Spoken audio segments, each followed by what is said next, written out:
சக்தி Dubai சென்று 2 வாரங்கள் ஓடிவிட்டன. சிவரஞ்சனியால் தன்னிடம் ஒரு வார்த்தை கூட கூறாமல் கணவன் தனியே விட்டு சென்றதை நம்ப முடியாமல் தவித்து போனாள். முதல் வாரம் முழுவதும் பித்து படுத்தவளை போல சுற்றி கொண்டிருந்தவளை சக்தியின் கடைசி தங்கை ராதிகா தான் எதையோ பேசி தெளிய வைத்தாள். சிவாவை காணும் பொழுதெல்லாம் இவளாலதான் என் பிள்ளை நாட்டை விட்டே போயிட்டான் என்று மாமியார் லக்ஷ்மி கரித்து கொட்ட மீண்டும் ஒடுங்கி போனாள் சிவா. வெளிநாடு சென்றதிலிருந்து போனில் தன்னிடம் ஒரு வார்த்தை கூட பேசாத கணவன் எந்த வேலையும் செய்ய விடாமல் ஒதுக்கி வைத்து தன்னை உறவாக மதிக்காத மாமியார் மனதளவில் வாழ்க்கையை வெறுத்து போன சிவாவிற்கு அந்த வீட்டில் இருப்பது முள்ளில் மேல் இருப்பதை போல உணர்ந்தாள். தன்னையே அலையா விருந்தாளியாக எண்ணி இருந்தவளின் தலையில் இடியாய் வந்து விழுந்தது அவள் பிள்ளை உண்டாகி இருக்கும் செய்தி.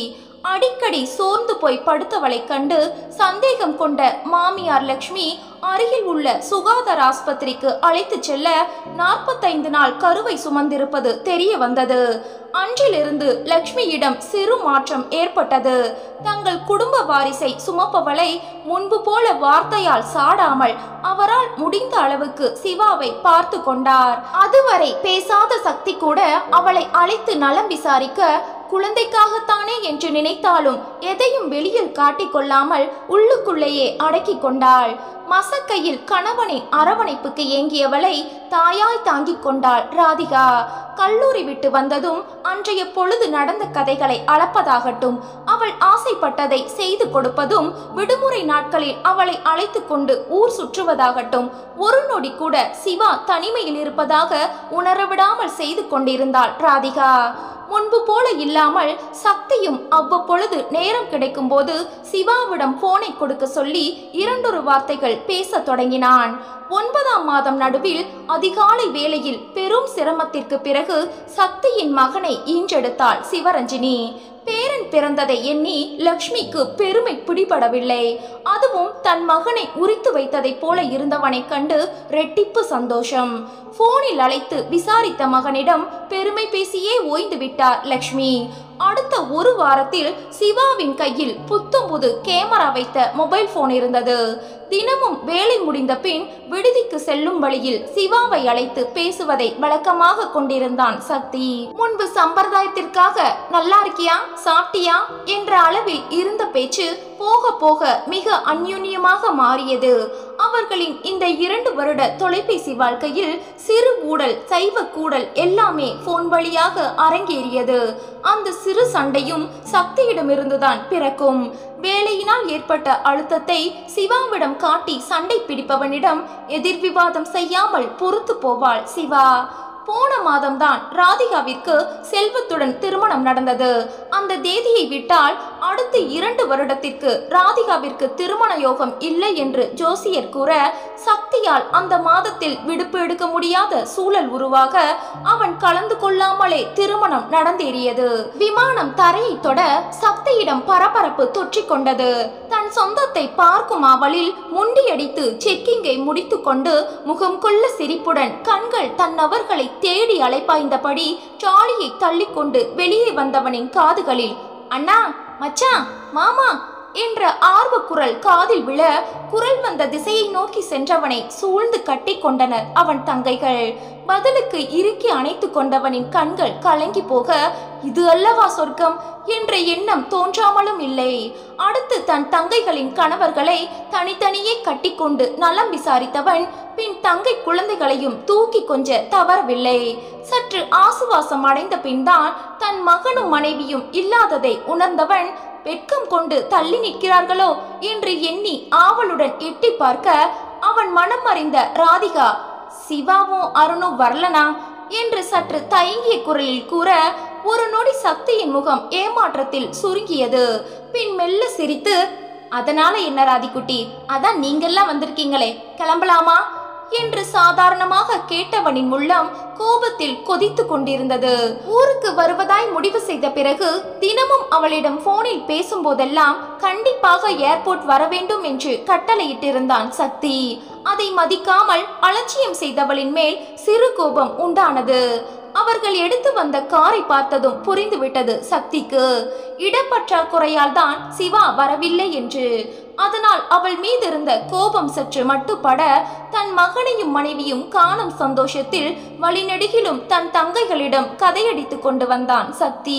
வீட்டின் வாசல் முன் கார் வந்து நிற்கும் சத்தம் கேட்கவும் உள்ளிருந்து ஓடி வந்து எட்டி பார்த்தான் 2 வயதான சக்தியின் மகன் அருண்.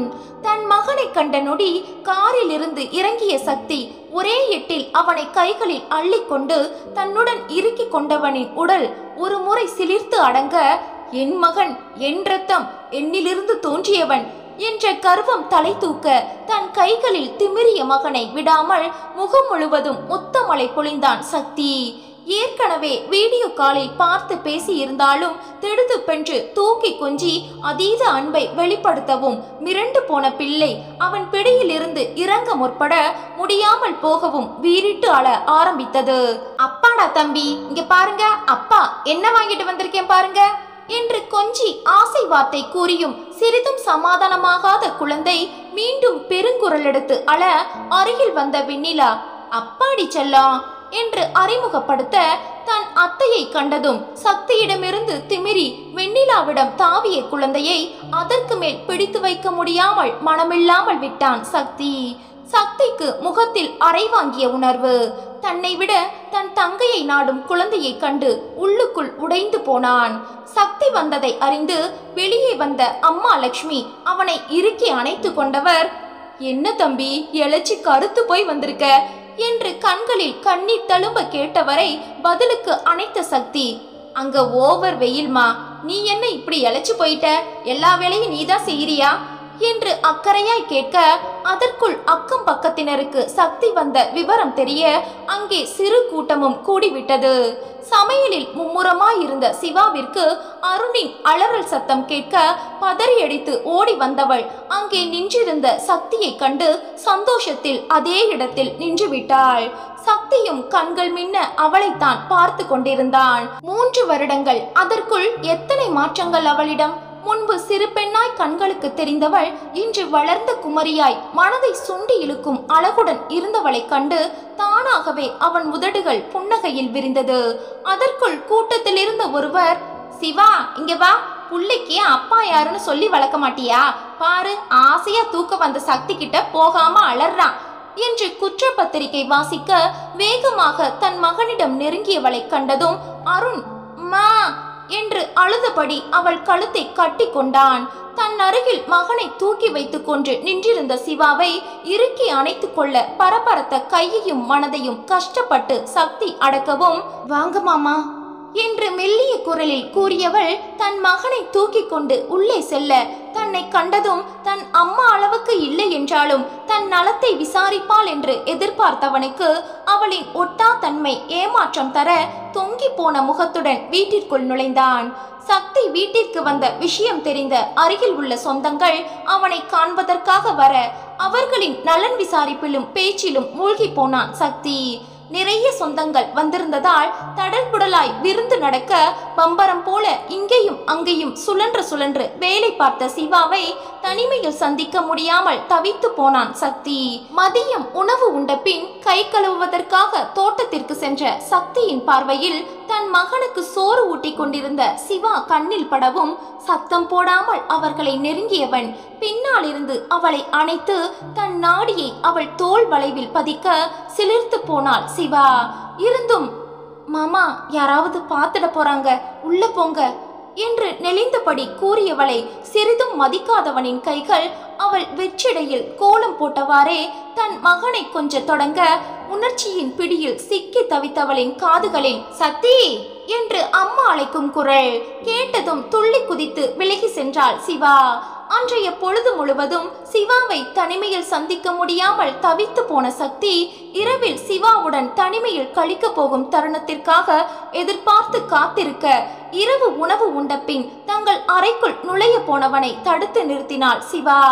மாமா, செல்வா அண்ணனும் ராதிகாவும் அந்த ரூம்ல தூங்கட்டுமே என்று மெல்ல அவன் தலையில் பாறாங்கல்லை தூக்கி போட முகம் தொங்கி போய் நின்றவனை பார்க்க சிவாவிற்கு பாவமாக இருந்தது. அதே நேரம் அவர்களை நெருங்கிய ராதிகா, சிவா நானும் அவரும் கூடத்துல படுத்துக்கிறோம், ஒரு பாய் மட்டும் கொடு. இல்ல ராதிகா, ஒழுங்கா அண்ணனை அழைச்சிக்கிட்டு உள்ள போய் படு, நானும் மாமாவும் கூடத்துல படுத்துக்கிறோம், உங்க அண்ணன் தான் சொல்ல சொன்னாங்க என்று சக்தியை மாட்டிவிட அதற்கு மேல் அறைக்குள் படுக்க விரும்பாத சக்தி, ராதிமா உள்ள போய் படுத்துக்கங்க என்றவன் சிவாவை ஒரு பார்வை பார்த்துவிட்டு செல்ல அவன் பார்வை வீச்சை தாங்க முடியாமல் தலை கவிழ்ந்து கொண்டாள் சிவா. அவர்களின் வீடு 2 அறைகளை கொண்டது. ஒன்றில் ஏற்கனவே வெண்ணிலாவும் அவள் கணவனும் தங்கிக் கொள்ள ரம்யாவும் குமரனும் குழந்தைகளுடன் கூடத்தில் படுத்து கொண்டனர். அவர்களின் அருகில் சக்தியும் படுக்க தூங்கிய அருணை அவன் அருகில் படுக்க வைத்தாள் சிவா. அவனை தூக்கி தன் மார்பில் போட்டுக்கொண்ட சக்தி பார்வையால் அவளை அருகில் படுக்க அழைக்கவும் சிரித்து கொண்டே அங்கிருந்து நழுவியவள் எல்லா வேலைகளையும் முடித்து கொண்டு வரும்பொழுது சக்தி நல்ல உறக்கத்தில் இருந்தான். தூங்குபவனை ஏக்கத்துடன் பார்த்த சிவா பெருமூச்சை விட்டவாறே அவன் அருகில் படுக்க அடுத்த நொடி ஆழ்ந்த நித்திரைக்கு சென்றாள். காலையில் கண் விழித்த சக்தி திரும்பி சிவா படுத்திருந்த இடத்தை பார்த்தவனுக்கு அது காலியாக இருக்கவும் கண்ணை மூடி திரும்பவும் தூங்க முயன்றவனுக்கு நேற்றைய நிகழ்வு பெருத்த ஏமாற்றமாக இருந்தது. எவ்வளவு ஆசையும் கனவுமாய் ஊருக்கு வந்திருந்தான். அந்த ஏமாற்றத்தை தாங்க முடியாதவன் போல நெஞ்சே நீவி கொண்டவன், ச்சே தங்கச்சி தானே இருந்துட்டு போகட்டும், இன்னைக்கு அவங்க வீட்டுக்கு கிளம்பிடுவாங்க, அப்புறம் என்ன லீவுல இன்னும் 1 மாசம் இருக்கு என்று நினைத்தவன் சுறுசுறுப்புடன் எழுந்து கொண்டான். அவன் நினைத்தது போலவே மதியம் உணவிற்கு பிறகு 3 தங்கைகளும் தங்கள் வீட்டிற்கு கிளம்புவதாக சொல்லவும் என்னதான் பொண்டாட்டி பிள்ளையுடன் நேரத்தை செலவழிக்க நினைத்தாலும் இரத்த பாசம் அதை தடுக்க உண்மையான வருத்தத்துடன், ஏண்டா இன்னும் 2 நாள் இருந்துட்டு போலாம்ல, அதுக்குள்ள என்ன அவசரம் என்றவனை ஏக்கத்துடன் பார்த்தவர்கள் அவன் பேச்சை தட்ட முடியாமல் மேலும் 1 வாரம் அவனுடன் தங்க சம்மதித்தனர். ஒரு பக்கம் சந்தோஷம், மறுபக்கம் வருத்தம் என்ற மனநிலையில் சுற்றி வந்தான் சக்தி. அன்றைய நாளும் கலகலப்புடன் செல்ல இரவு சிவா கூறாமலே பாயை கூடத்தில் விரித்து படுத்து கொண்டான் சக்தி. நேற்றைய இரவு போல வெகு நேரம் தாமதிக்காமல் விரைவில் படுக்க வந்தவளை புன்சிரிப்புடன் வரவேற்றான் சக்தி. தன் அருகில் சற்று தள்ளி படுத்த சிவாவை நெருக்கி படுத்தவன் ஒற்றை காலை தூக்கி அவள் மேல் போட்டுக்கொள்ள அவனை ஏறிட்டு பார்த்த சிவாவின் கண்களில் ஏக்கம், வெட்கம், அச்சம் என்று எல்லாவித உணர்வுகளும் வந்து போக அதற்கு மேல் பொறுக்க முடியாத சக்தி மெல்ல தலையை தூக்கி பார்த்தவனுக்கு அனைவரும் உறங்குவது தெரிந்தது. ஒரு கழித்து படுத்தவன் மெல்ல சத்தம் வராமல் அவள் நெற்றியில் மென்முத்தம் வைக்க உணர்ச்சி பிளம்பாய் காட்சியளித்த சிவா அவன் பனியனை இறுக்கி பிடித்து கண்களை மூடி உதட்டை கடித்து படுத்திருக்கவும் அவளின் கோலம் கண்டவன் மொத்தமாய் தன்னிலை இழந்து அவள் இதழ்களை தன் இதழ் கொண்டு மூடும் சமயம் வெண்ணிலாவின் அரைக்கதவு திறந்து கொள்ள பதறியடித்து தள்ளி படுத்து கொண்டான். அடுத்து வந்த நாட்களும் சிறு சிறு சில்மிஷங்களிலேயே கடந்து சென்றது. தங்கைகளின் விருந்து 1 வாரம் என்பது 3 வாரங்களுக்கு நீடிக்கும் என்று சக்தி நினைக்கவே இல்லை. 3 வாரங்களும் தங்கைகளும் மாப்பிள்ளைகளும் வீட்டிலே தங்கி இருக்க சக்தி சிவாவை நெருங்க முடியாமல் தவித்து கொண்டிருந்தான். மூத்த தங்கையின் கணவன் குமரன் மனைவியிடம், உன் அண்ணனை பார்த்தா பாவமா இருக்குடி, போற போக்க பார்த்தா கண்ணாலேயே அந்த புள்ளைய கற்பம் ஆக்கிடுவான் போல என்று கிண்டல் அடித்தவரின் கையில் ஒரு அடி போட்டவள், எனக்கும் கஷ்டமா இருக்குங்க, பாவம் அண்ணன் கல்யாணம் ஆகி 20 நாள்ல வெளிநாட்டுக்கு கிளம்பிடுச்சு, அதுல பாதி நாள் சிவா அவங்க அத்தை வீட்டுல இருந்துச்சு, நம்ம நாளைக்கே கிளம்பிடலாங்க, பாவம் அதுவே ரொம்ப வருஷம் கழிச்சு வந்திருக்கு என்று கவலையுடன் கூறியவளை பார்த்து பாவமாக முகத்தை வைத்து கொண்ட குமரன், கண்டிப்பா கிளம்பணும் ரம்யா, உங்க அண்ணன் வந்ததுல இருந்து தினம் கறி விருந்தால இருக்கு, அதை விட்டுட்டு போக மனசே வரலடி என்று போலியான வருத்தத்துடன் பேசியவரை கண்டு தலையில் அடித்து கொண்டவளை சிரிப்புடன் பார்த்த குமரன் அதே புன்னகையுடன் தூங்க சென்றார். சக்தியோ தன் நிலையை நொந்தபடி விட்டத்தை வெறித்து கொண்டிருந்தான். 1 மாத விடுமுறையில் 3 வாரங்கள் கழிந்து விட்டன. இன்னும் 1 வாரங்களே மீதி இருந்த நிலையில் மறுநாள் காலை 3 தங்கைகளின் குடும்பமும் கிளம்பி நிற்க முதல் தங்கை ரம்யா அருகில் வந்தாள். அண்ணா, இங்க வந்து ரொம்ப நாள் ஆச்சுண்ணா, நாங்க வீட்டுக்கு கிளம்புறோம் என்று கூறவும் தன் 3 தங்கைகளையும் ஒரு நொடி கூர்ந்து பார்த்தவன், இன்னும் 1 வாரத்துல ஊருக்கு கிளம்புறேன்டா, இருந்துட்டு போலாம்ல என்று சாதாரணமாய் கூற குற்ற உணர்ச்சியில் தலை குனிந்த ரம்யா பின் ஒரு முடிவு எடுத்தவளாக, இல்லனா இப்ப கிளம்புறோம், நீ ஊருக்கு கிளம்பும் போது திரும்ப வர்றோம் என்றவளை சக்தி அதற்கு மேல் வற்புறுத்தவில்லை. காலை உணவை முடித்த பின் விடாப்படியாக அனைவரும் கிளம்பி விட்டார்கள். ஒரு வழியாக சக்தியின் தங்கை குடும்பங்கள் கிளம்பி செல்ல வீடே களையிழந்து போனது போல தோன்றியது சிவாவிற்கு. அவர்கள் சென்ற கையோடு சக்தியும் வெளியே கிளம்பி சென்றவன் இரவு வெகு நேரம் கழித்துதான் வீட்டிற்கு வந்தான். சாப்பாடு எடுத்து வைக்க போன சிவாவை அலட்சியம் செய்த சக்தி தன் அம்மாவிடம், "மா, சாப்பாடு எடுத்து வைங்க" என்றவனை விசித்திரமாய் பார்த்த லட்சுமி பின் சிவாவை திரும்பி பார்க்க அவசரமாக சமையலறைக்குள் ஓடிய சிவா கையில் தட்டுடன் வெளியே வர, "மா, உன்னால சாப்பாடு எடுத்து வைக்க முடியுமா முடியாதா?" என்று தன்னிடம் கோபத்துடன் சீறிய மகனை கண்டு புரியாமல் பார்த்த லட்சுமி மறுபேச்சு பேசாமல் சக்திக்கு உணவு பரிமாற வேகமாக சாப்பிட்டவன் கை கழுவுவதற்காக தோட்டத்திற்கு செல்ல அவனை பின்தொடர்ந்து சென்ற சிவா, "ஏன் மாமா, நான் பரிமாறினா சாப்பிட மாட்டீங்களா?" தொண்டையடைக்க கேட்டவளை கண்டு ஒரு நொடி இறுகி நின்றவன் பின் பதில் சொல்லாமல் கையை கழுவிக்கொண்டு உள்ளே போகவும் கட்டுப்படுத்த முடியாமல் கண்களிலிருந்து பொலபொலவென்று கண்ணீர் கொட்ட தொடங்கியது. கண்ணை துடைத்து கொண்டே வேகமாக உள்ளே சென்றவள் அங்கே பாயை கூடத்தில் விரித்தவனை கண்டு, "மாமா, ப்ளீஸ் உள்ள வந்து படுங்க" என்று சற்று தொலைவில் படுத்திருந்த மாமியாரின் காதில் விழாதவாறு பொறுமையாக பேச அவளை சற்றும் மதிக்காதவன் தன் அருகில் உறங்கிக் கொண்டிருந்த தன் மகனை தூக்கி தன் மார்பில் போட்டுக்கொண்டு உறங்க தொடங்கினான். உதட்டை கடித்து பீரிட்டு எழுந்த அழுகையை கட்டுப்படுத்திய சிவா அவன் அருகில் பாயை விரித்து படுக்கவும் அவள் உடல் உரசாத அளவிற்கு மெல்ல நகர்ந்து படுத்து கொண்டான் சக்தி. முகத்தில் அரை வாங்கிய உணர்வு சிவாவிற்கு. உள்ளுக்குள் துடிதுடித்து போனவளுக்கு தூக்கம் எட்டாக்கனியாக போனது. அன்றிலிருந்து சக்தி சிவாவிடமிருந்து முற்றிலும் ஒதுங்கி போக ஆரம்பித்தான். அவள் கையால் உணவு உண்ணாமல் அவள் இருக்கும் திசை பக்கமே செல்லாமல் இருக்கும் மகனை கண்டு கவலை கொண்ட லட்சுமி சிவாவை ஜாடை பேசியே மெல்ல மெல்ல அவளை நிம்மதியில்லாமல் செய்து கொண்டிருந்தாள். சக்தி ஊருக்கு கிளம்பும் நாளும் வர இதற்கு மேலும் அவன் பாராமுகத்தை தாங்க முடியாத சிவா அறையில் உடைகளை அடுக்கிக் கொண்டிருந்தவனிடம் வந்தவள் அவன் கைகளை பற்றி, "ஏன் மாமா, என்னை பார்த்தாலே ஒதுங்கி போறீங்க, என்ன பிடிக்கலையா?"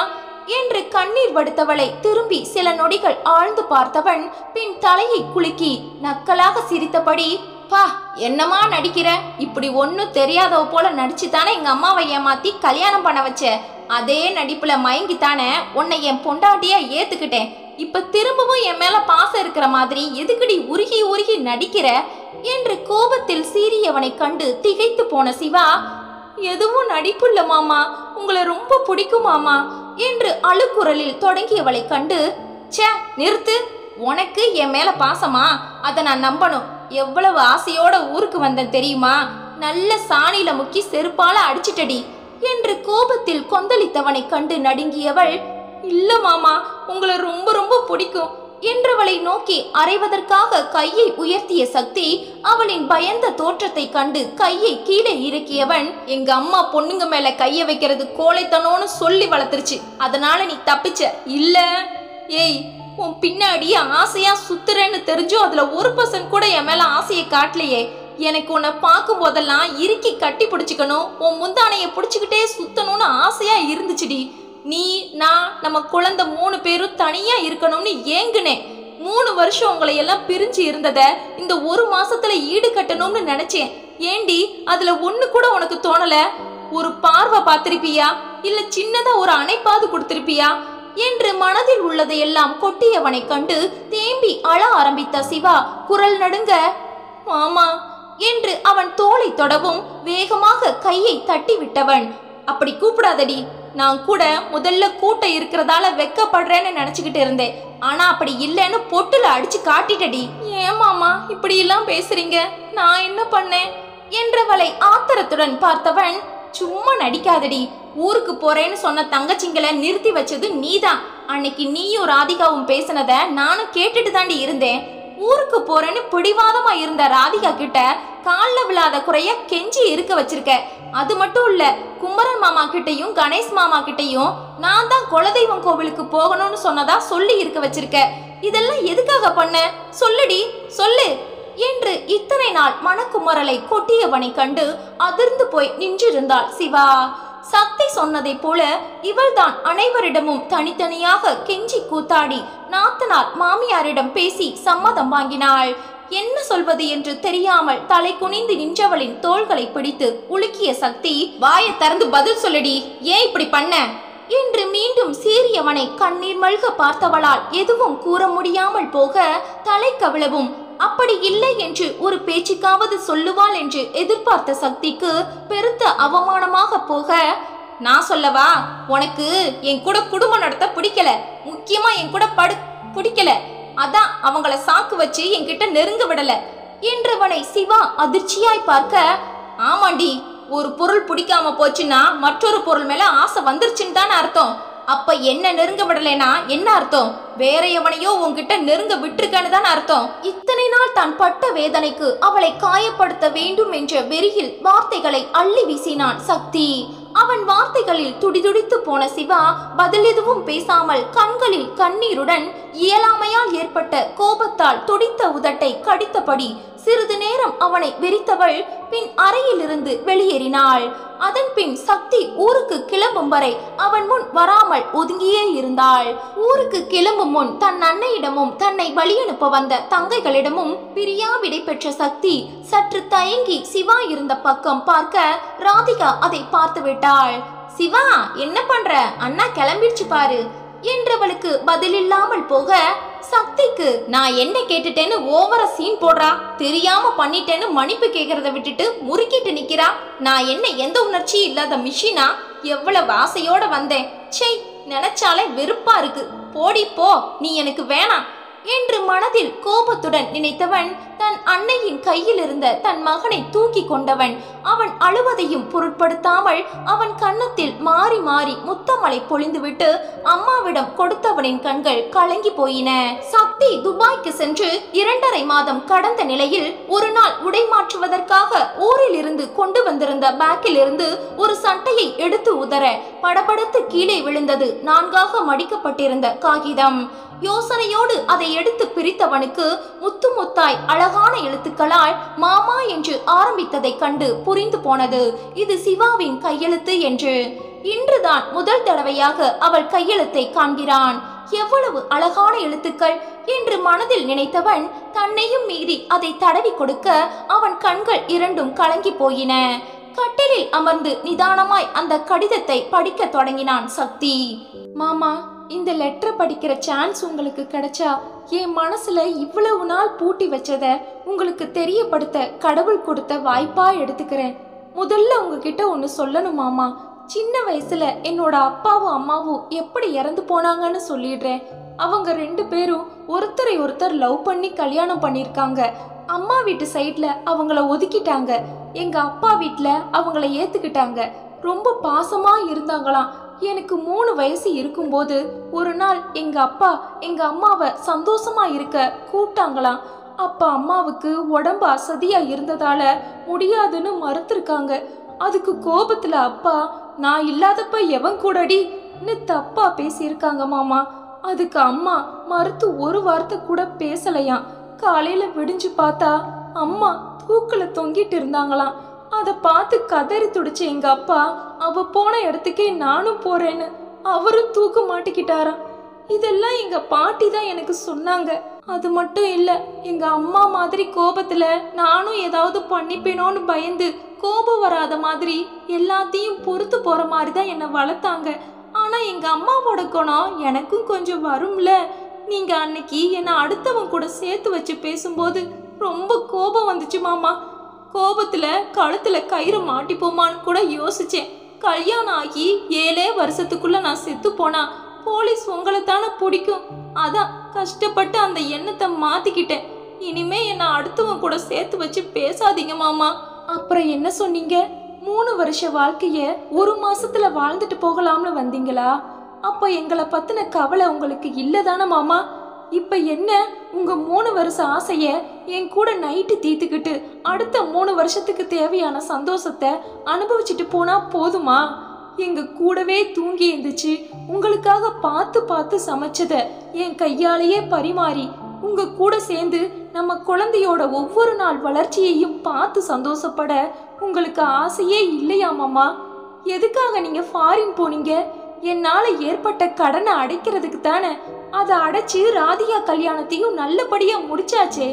இன்னும் ஏன் மாமா நீங்க அங்கேயே இருக்கணும்னு ஆசைப்படுறீங்க? நீங்க ஊருக்கு வர்றேன்னு சொன்னதும் இனி உங்க கூடவே இருக்கலாம்னு அவ்வளவு சந்தோஷமா இருந்தேன். ஆனா ஒரே மாசத்துல போறேன்னு சொன்னது என் மனசை உடைச்சிடுச்சு மாமா. சரி, ஒரு மாசத்துல எங்க கூட பழகுனதுக்கு அப்புறம் உங்க முடிவை மாத்திப்பீங்கன்னு நினைச்சேன். ஆனா அப்பவும் நீங்க ஊருக்கு போறதுல தான் குறியா இருந்தீங்க. ஏன் மாமா எப்ப பார்த்தாலும் ஏமாத்தி கல்யாணம் பண்ணிட்டேன்னு சொல்லிக்கிட்டே இருக்கீங்க? ஒரு தடவையாவது என்கிட்ட ஏன் இப்படி பண்ணுனேன்னு கேள்வி கேட்டீங்களா? அதுக்கு என் பதில் என்னவா இருக்கும்னு நீங்க தெரிஞ்சுக்க விரும்பலைல? ஆமா மாமா, உங்ககிட்ட பொய் சொல்லித்தான் என் பாட்டி கல்யாணம் பண்ணி வச்சாங்க. நீங்க உங்க அப்பா இறந்த பிறகு உங்க அம்மாக்கு உதவியா இருந்ததாலையும் உங்க தங்கச்சிகளுக்கு பொறுப்பான அண்ணனா இருந்ததாலையும் தான் நீங்க என்ன நல்லா பாத்துக்குவீங்கன்னு கல்யாணம் பண்ணி வச்சாங்க. உங்ககிட்ட எல்லா உண்மையும் சொல்லிடணும்னு நினைச்சுதான் அன்னைக்கு நைட்டு ரூமுக்குள்ள வந்தேன். ஆனா உங்க ஆறுதலான பேச்சால என்னை கட்டி போட்டுட்டீங்க மாமா. எங்க உண்மை தெரிஞ்சா நீங்க கிடைக்காம போயிடுவீங்கன்னு பயந்துதான் உங்க கூட அப்படி. எப்படி மாமா எங்க ஆயா செத்த பிறகு மாமா வீட்டுல விட்டுட்டு வர உங்களுக்கு மனசு வந்துச்சு? அப்ப நான் சின்ன பொண்ணுன்னு உங்களுக்கு தெரியும் தானே? உங்க கூட ஒரு நாள் வாழ்ந்திருக்க மாமா. அந்த பாசம் கூடவா உங்களுக்கு இல்லாம போச்சு? நானா வெக்கத்தை விட்டு உங்ககிட்ட கேட்ட பிறகுதானே என்னை கூட்டிட்டு போனீங்க. சத்தியமா சொல்ற மாமா, கல்யாணத்துக்கு முன்னாடி நீங்க ஃபாரின் போறது தெரிஞ்சிருந்தா கண்டிப்பா உங்களை கல்யாணம் பண்ணிருக்கவே மாட்டேன். இது வரைக்கும் அப்பா பாசம் எப்படி இருக்கும், அம்மா பாசம் எப்படி இருக்கும் தெரியாமலே வளர்ந்தவ நானு. இப்ப புருஷன் பாசம் கூட எனக்கு கிடைக்கல. இது நான் வாங்கி வந்த வரம் போல. ஆமாம்மா, நீங்க சொன்னது போலதான் நான் தான் அண்ணிக்கிட்ட பேசி இங்க இருக்க வச்சேன். எனக்கு தெரியும், தனியா இருந்தா கண்டிப்பா என்னால உங்க ஆசையை தடுக்க தோணாது. நீங்க உங்க ஆசை நிறைவேறின சந்தோஷத்துல என் வயிற்று நிரப்பிட்டு ஃப்ளைட் ஏறிடுவீங்க. ஆனா அதுக்கப்புறம் செத்து பிழைக்கிறது யாரு? தம்பி பிறந்தப்ப என்ன கஷ்டப்பட்டேன் தெரியுமா உங்களுக்கு? எனக்கு அப்போ 18 வயசு கூட ஆகல மாமா. தனியா புள்ள சமந்தது ஒவ்வொரு நாளும் நரக வேதனையா இருந்துச்சு. கூட அன்பான அம்மாவோ இல்ல ஆசையான புருஷனோ இருந்திருந்தா எனக்கு அந்த அளவுக்கு கஷ்டம் தெரிஞ்சிருக்காது. அத்தை பார்த்துக்கிட்டாங்க தான், ஆனா அவங்களால அம்மாவா மாற முடியாதுல்ல. அப்ப ராதிகா மட்டும் இல்லைன்னா இந்நேரம் என்ன பைத்தியக்கார ஆஸ்பத்திரியில தான் என்ன பார்த்துருக்கணும். மூச்சு கூட விட முடியாத அளவுக்கு வயிறு இறுக்கமா இருக்கும் மாமா. குழந்தை பிறக்கிற சமயம் உயிர் போகிற வழி எடுத்துச்சு மாமா. டெலிவரி அப்போ செத்து போனா எங்க மைனர் பொண்ணை கல்யாணம் பண்ணிட்டீங்கன்னு உங்களை அரெஸ்ட் பண்ணிடுவாங்கன்னு பயந்து போய் உயிரை கையில புடிச்சுக்கிட்டு திரும்ப வந்த மாமா. அதே மனதிடன் 2வது குழந்தைக்கும் இருக்குமான்னு தெரியல மாமா. எனக்கு எப்பவும் நீங்க மட்டும்தான். இனி விளையாட்டுக்கு கூட அடுத்தவங்க கூட சேர்த்து வச்சு பேசாதீங்க. இந்த லெட்டர்ல எழுதுனத நேர்ல உங்ககிட்ட சொல்ற தைரியம் கூட எனக்கு கிடையாது மாமா. தப்பா இருந்தா மன்னிச்சிடுங்க என்று முடித்திருந்தது. கடிதத்தை படித்து முடித்த சக்தி பிரம்மை பிடித்தவன் போல அமர்ந்திருந்தவனின் கண்களிலிருந்து கண்ணீர் அவன் கண்ணம் நனைத்து ஓடியது.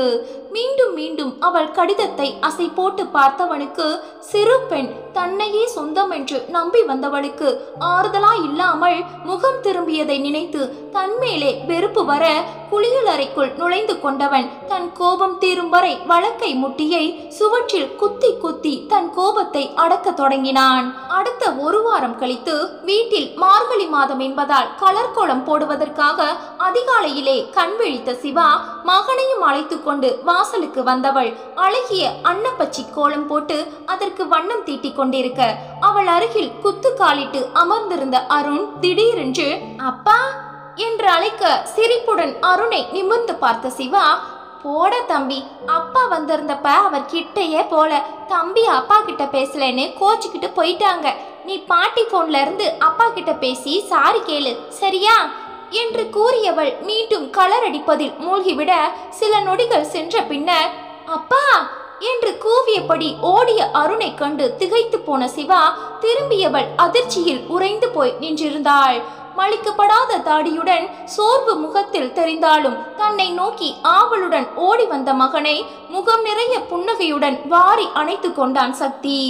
அப்பா என்று மீண்டும் மீண்டும் அழைத்து தன் கழுத்தை இறுக்கி கட்டிக்கொண்ட மகனை கண்டு கண் கலங்கியவன் அவன் முகம் முழுவதும் முத்தமிட பதிலுக்கு அருணும் தன் தந்தைக்கு ஆசையாய் முத்தம் வைக்க சிலிர்த்து போனான் சக்தி. இதற்குத்தானே ஏங்கி கிடந்தான்.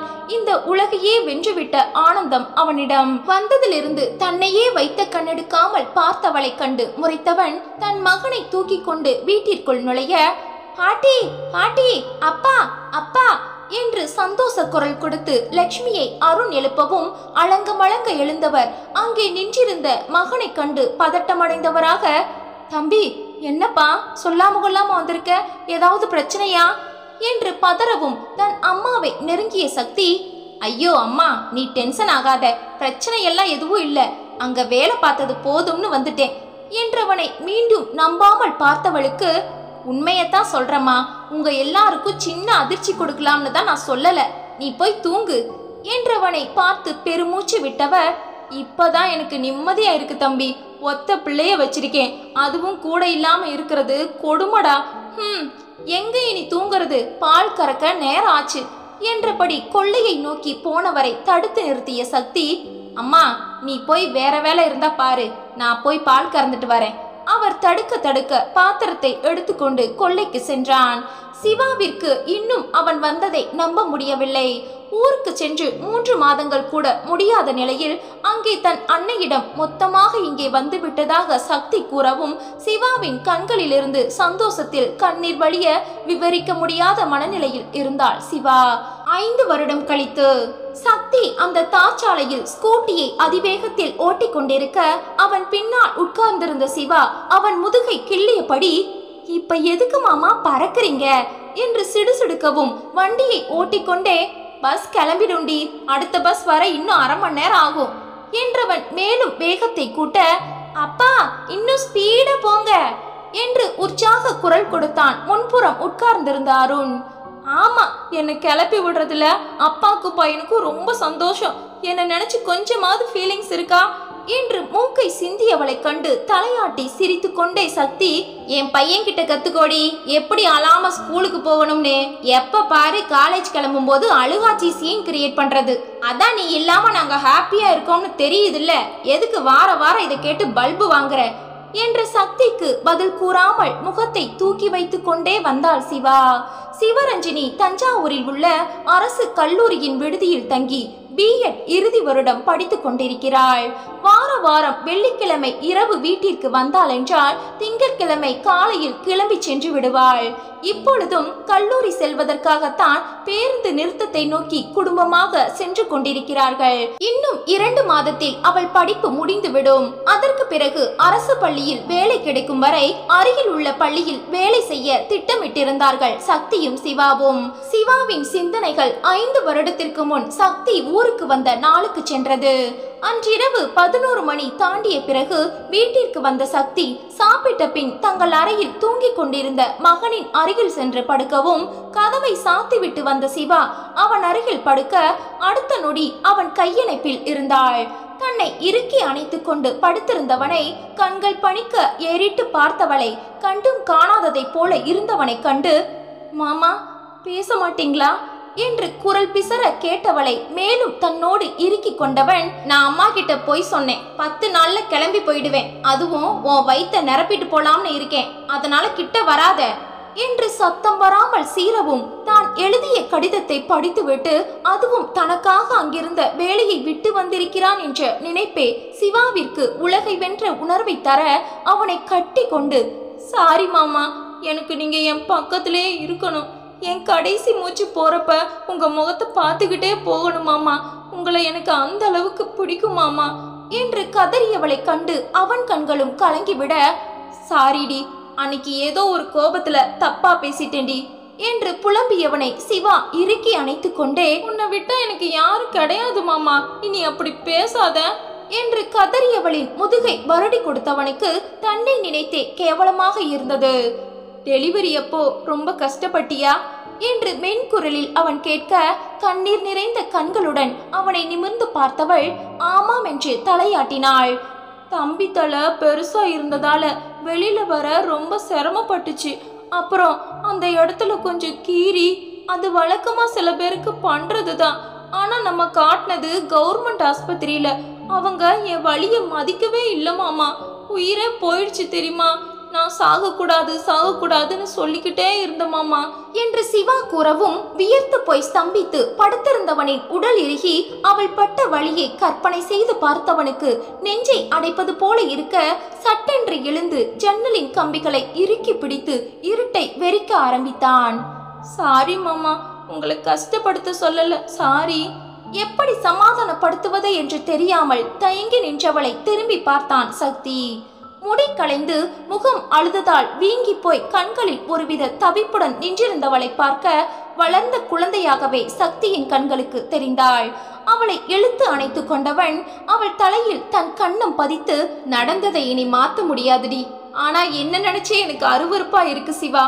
நான் ஊருக்கு வந்ததே உடல் சுகத்துக்காகத்தானோன்னு எனக்கே சந்தேகம் வந்துருச்சு. அப்படியெல்லாம் சொல்லாதீங்க மாமா. இல்ல சிவா, லெட்டர்ல இருந்த சில விஷயம் மனசுல ஆழமா பதிஞ்சிடுச்சு. இப்போ எனக்கு உன் கூட தாம்பத்திய உறவு வச்சிக்க கூட மனசு கூசுது சிவா. மாமா. ஆமாண்டா, அந்த லெட்டர் படிச்சதுல இருந்து குற்ற உணர்ச்சி என்னை தினம் தினம் அரிச்சுக்கிட்டே இருக்கு.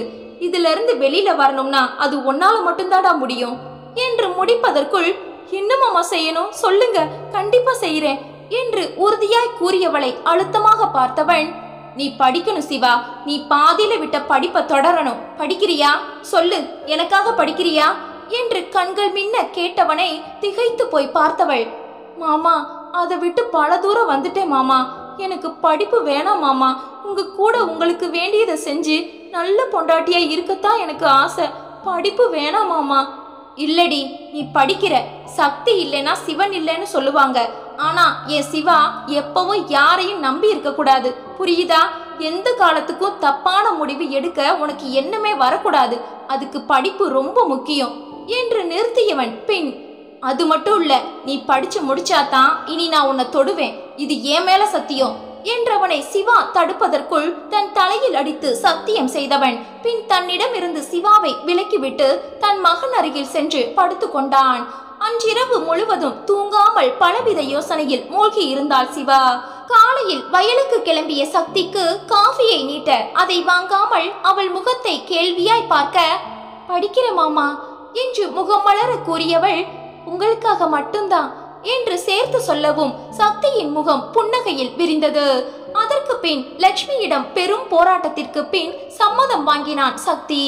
12வது பரீட்சையை பிரைவேட்டாக எழுதிய சிவா அதில் நல்ல மதிப்பெண் பெற்று தேர்ச்சி பெற்றவள் அருகில் உள்ள கல்லூரியில் கணிதத்தை முதன்மை பாடமாக எடுத்து 3 வருட படிப்பை படிக்க ஆரம்பித்தாள். அந்த 3 வருடமும் சக்திக்கும் சிவாவிற்கும் சோதனை காலங்கள் தான். அவன் முன்பு சொன்னதை போல கல்லூரி படிப்பை முடிக்காமல் தொடமாட்டேன் என்பதில் உறுதியாக நின்றதால் இரவில் ஒருவரையொருவர் அணைத்து கொண்டு தூங்கும் போது அலைப்பாயும் மனதை கட்டுப்படுத்த பெரும் போராட்டமே நடத்தினர். தன்னை படிக்க வைத்ததால் ஊராரின் கேள்விக்கும் சொந்தங்களின் நக்களுக்கும் ஆளான சக்தி அதை கண்டு அலட்டி கொள்ளாமல் சோர்ந்து போகும் தன்னையும் தட்டி கொடுத்து தான் இல்லாத நாட்களில் தங்கள் மகனையும் பார்த்து கொண்டிருப்பவனை நினைத்து பெருமிதம் கொண்டாள் சிவா. சிவா தன் சிந்தனையிலிருந்து கலைந்தாள். இன்னும் 2 மாதங்களில் தன் கல்லூரி படிப்பை முடித்துவிட்டு சொந்த ஊரில் உள்ள பள்ளியில் டீச்சராக வேலைக்கு செல்ல போவதை நினைத்து நெஞ்சம் பூரித்து போக வண்டி ஓட்டி கொண்டிருந்தவனின் இடுப்பை சுற்றி தன் கரத்தை படரவிட்டாள். கண்ணாடியின் வழியே பார்த்த சக்தி என்ன என்று பார்வையால் கேட்க அவனை ஒட்டி நகர்ந்து அமர்ந்து கொண்ட சிவா தலையசைத்து ஒன்றும் இல்லை என்று சொன்னவளின் கண்களில் அவள் வாய் வார்த்தையாய் சொல்லாத காதல் வழிந்தோடியது. அவள் பார்வையின் அர்த்தத்தை புரிந்து கொண்டவனின் இதழ்கள் புன்னகையில் விரிய கண்களில் காதல் ததும்ப தன் அவளை பெருமிதமாய் பார்த்தவனின் வண்டி வேகம் எடுத்தது. அவர்களின் வருங்கால வாழ்க்கை போல.